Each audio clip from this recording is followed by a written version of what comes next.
Os escribas e fariseus trouxeram-lhe uma mulher apanhada em adultério, e pondo-a no meio, disseram-lhe: Mestre, essa mulher foi apanhada no próprio ato adulterando. E na lei nos mandou Moisés que tais sejam apedrejadas. Tu, pois, que dizes? Mas Jesus, inclinando-se, escrevia com o dedo na terra, e como insistissem, perguntando-lhe, endireitou-se e disse-lhes: Aquele que dentre vós está sem pecado, seja o primeiro que atire a pedra contra ela. E tornando a inclinar-se, escrevia na terra. Quando ouviram isso, redarguidos da consciência, saíram um, a começar pelos mais velhos até os últimos.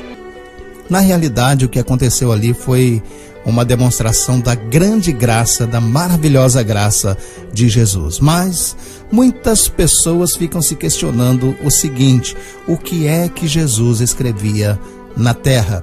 O que é que Jesus escrevia com o dedo na areia? Algumas pessoas já cogitaram aí, algumas respostas para isso. Já arriscaram dar alguns palpites, mas a Bíblia não diz. O que Jesus escrevia na areia? Será que é curioso para você também isso? Porque para mim é. Enquanto tudo aquilo acontecia ao seu redor, aquela mulher estava sofrendo, aquelas pessoas acusando, as pedras já estavam na mão. É muito grave. E Jesus escrevendo na areia. Não dá impressão para você às vezes que a sua situação está assim também? Parece que o mundo está desabando, as coisas estão se quebrando e nada dá certo, e a sua tempestade só aumentando, as suas dificuldades te sufocando, e parece que Jesus está escrevendo na areia. Parece que Jesus está distraído, de cabeça baixa, não quer ver você. Não está nem aí para o que acontece. Será que Jesus estava ouvindo eles dizendo: Mestre, olha aqui, apanhamos essa mulher? Será que Jesus estava ouvindo o choro e os soluços daquela mulher? Será que Jesus naquele momento, enquanto a brisa passava, ele não refletia: meu Deus, tem uma pessoa aqui para ser morta, bem do meu lado, bem diante de mim? Será? Será mesmo? É claro que Jesus se importava, mas não parecia. E às vezes é isso que desespera muita gente. Deus não precisa mostrar serviço. Deus é sempre Deus.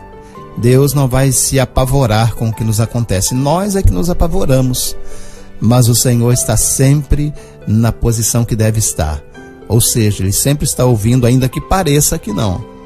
Ele sempre está preocupado conosco, ainda que pareça que não. Jesus escrevia na areia, e as coisas acontecendo, e a situação daquela mulher se complicando, e parecia que não ia ter saída para ela.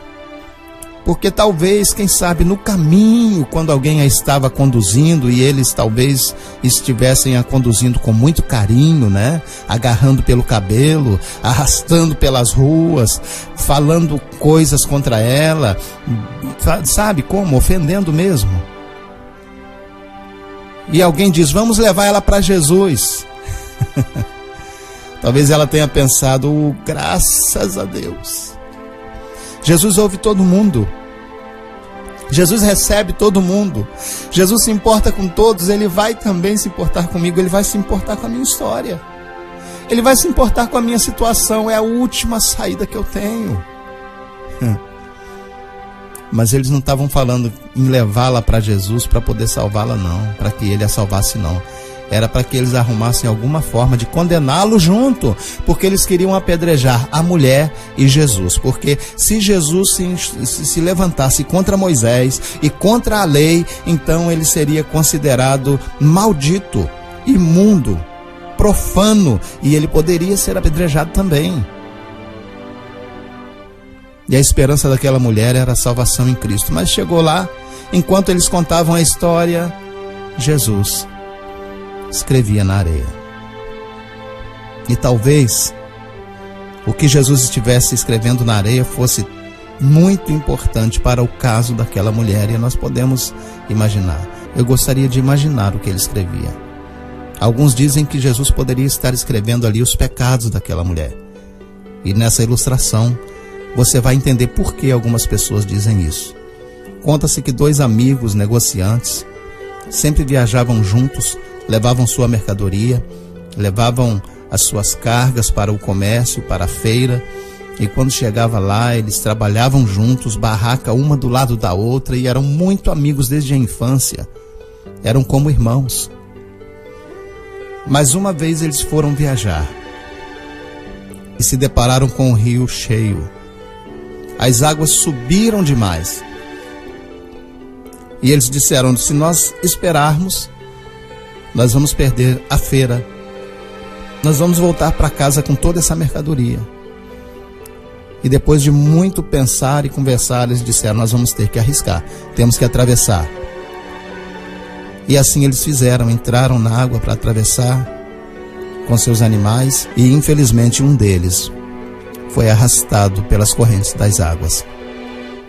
O outro, desesperado, corria rio abaixo na beirada do rio e gritava e pensava em fazer alguma coisa, mas ele via as águas rolando praticamente, o seu amigo rio abaixo no meio das pedras, e ele não conseguia se agarrar em nenhuma, até que chegou a um lugar mais calmo e ele conseguiu jogar um cipó, uma coisa, e o amigo segurou e ele conseguiu resgatá-lo.